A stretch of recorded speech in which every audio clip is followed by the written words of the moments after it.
Voici un petit aperçu du câble DisplayPort vers DisplayPort, donc la même chose des deux côtés. Voilà, je vais vous faire un petit zoom pour que vous puissiez voir vraiment de près à quoi ressemblent, voilà, les prises. Voilà. C'est un mastodonte, hein, le câble. Au niveau de la section, il est assez impressionnant. Je pense que le blindage, il doit vraiment être excellent. Alors, il n'est pas tissé, mais c'est pas forcément nécessaire. Avec cette taille-là, je pense que au toucher comme ça, bon, c'est un peu rigide, certes, mais on sent qu'il y a de la solidité quand même.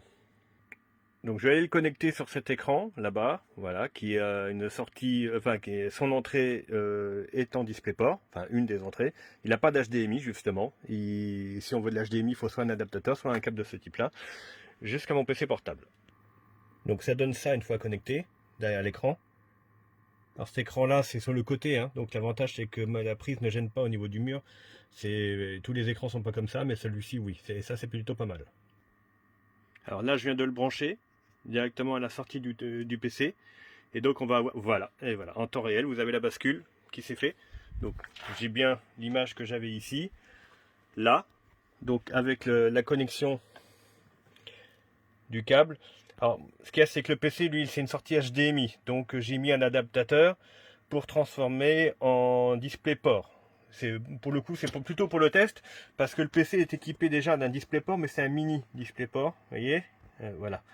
Donc ben, l'avantage c'est qu'on peut voir que même à partir d'un HDMI, un adaptateur, ce câble fonctionne sans problème. Et donc après, ben, rien n'empêche de faire ce que vous avez à faire sur votre écran ou autre. Vous voyez, hop, je peux faire directement un zoom avec le PC. J'ai bien ça sur mon écran principal. Et puis envoyer des vidéos, faire ce que l'on veut. Hein. Donc voilà.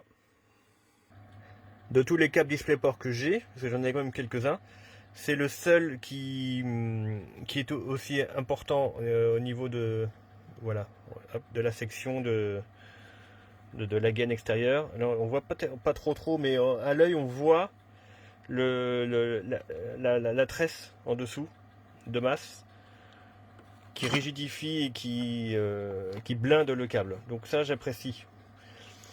J'espère que ce test vous a aidé à éventuellement prendre votre décision. À bientôt.